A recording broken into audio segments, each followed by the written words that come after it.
ব্যবহারে ভালোবাসা বোঝা যায়।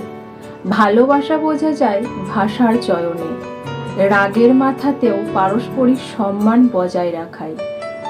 ভালোবাসা বোঝা যায় ছোট ছোট বিষয়ের প্রতি মনোযোগ প্রদানে, যত্নে, খেয়াল রাখায়।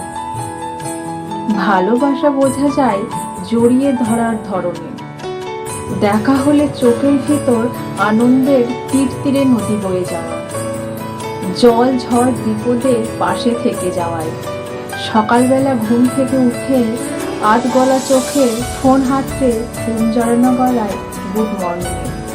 সম্পর্কের বয়স বাড়ার সাথে সাথে একে অপরের অভ্যাসে পরিণত হওয়ায়। ভালোবাসা বড্ড অদ্ভুত জিনিস, না থাকলে বলেও বোঝানো যায় না, আর থাকলে বলার প্রয়োজনই পড়ে না।